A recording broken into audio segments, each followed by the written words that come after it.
এই শীতে নানা তরকারির সাথে বড়ি রান্না করা সবার কাছেই প্রিয়। তাই দক্ষিণ পশ্চিমাঞ্চলের মেহেরপুর জেলায় শীত এলেই চাল কুমড়োর বড়ি দেওয়ার ধুম পড়ে। এলাকার প্রতি বাড়িতে এখন বৌঝিরা ব্যস্ত সময় পার করছেন বড়ি দেয়ায়। বাড়ির ছাদে, চালে ও মাচায় এখন শোভা পাচ্ছে বড় বড় চাল কুমড়ো, যা দিয়ে শুধুই তৈরি হবে কুমড়ো বড়ি। শীতের ভোরে মেহেরপুরের পাড়া মহল্লায় মা, বোন, বউ সকলেই এখন চাল কুমড়ো ও কলাইয়ের ডাল ধোয়া ও বাটা নিয়ে ব্যস্ত সময় পার করছেন। কুমড়ো এখন আমরা এইভাবে চালে থেকে পারলাম, পেড়ে এবার নিয়ে এসে এখন বড়ি দেবো, এটা কাটবো, কেটে এটা দিয়ে বড়ি দেবো। পুরো শীত জুড়েই গ্রাম শহরের নারীরা কুমড়োর বড়ি তৈরি করে। সেই বড়ি ফাঁকা খোলা নিরাপদ জায়গায় কিংবা বাড়ির ছাদে শুকিয়ে তা সংরক্ষণ করছে সারা বছরের জন্য।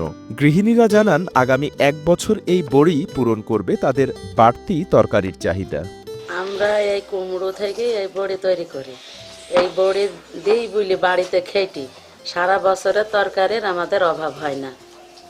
যে যখনই তরকারি না থাকে বাড়িতে, মাছের সঙ্গে দেওয়া হয়, আলু বেগুনের সাথে রান্না করা হয়, আমাদের বাড়িতে তরকারির অভাব দেখতে পাইনি আমরা। এলাকার ঐতিহ্য এই কুমড়োর বড়ি শুধু দেশেই না বিদেশেও যায়।